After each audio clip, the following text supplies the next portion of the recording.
Wallahi, sometimes failure makes you a person who is much better in character. Do you know that you have people sometimes who develop an arrogance because they pass just like this? They develop an arrogance. They become people who think, hey, that's it, it's me. Thank you, fans, thank you all, To be honest with you, Allah will wake you up one day to say, you know what? You're just one human being. You're going to return to me. These degrees are all temporary. They will help you for a few years. What's going to help you for the entire life after death is your relationship with me.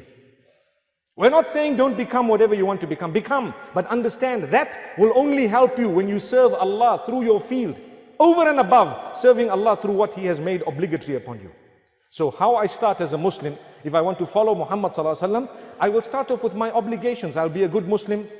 I'll try my best to fulfill my salah, to dress appropriately. My social relations need to be pure and clean and so on. I need to treat people with respect and what have you. Over and above that, if I am, for example, a doctor, I will ensure that I am honest, trustworthy, hardworking. I serve dedicatedly, Muslim, non-Muslim, whoever it is. Even if you're a veterinary, you could enter paradise through that. Do you want to hear the evidence?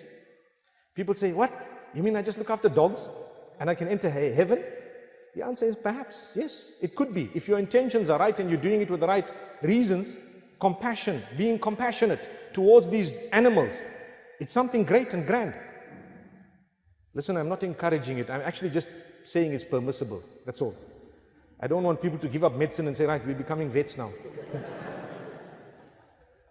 Because if you take a look at the hadith, it's the third time I'm mentioning it in this season of my presence in Cape Town, of the woman who entered Jannah because she quenched the thirst of a dog. What happened? She wasn't even a vet. A vet has spent a lot of time, and when they go, to an ailing dog that is perhaps dying, and they, for example, administer some medication or whatever it be to that particular dog, and the dog is doing well and it can bark properly, rap, rap, what would happen? Subhanallah. You weren't expecting that, were you? MashaAllah.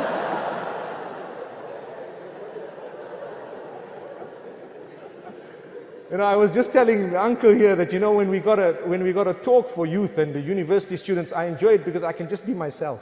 The minute you see old people with white, grey hairs here, I couldn't do what I just did. But the point is, you get happy because the dog is once again on its feet, walking around, wagging its tail, whatever, and it's gone. So if Jannah and paradise was achieved by the quenching of the thirst of the dog, what if something more dedicated is provided for that dog? Don't you think there's a greater chance of getting Jannah? Common sense. Subhanallah. We ask Allah to open our doors. So let's be hopeful. Let's try. Let's use our field to reach out to people. Let's become better.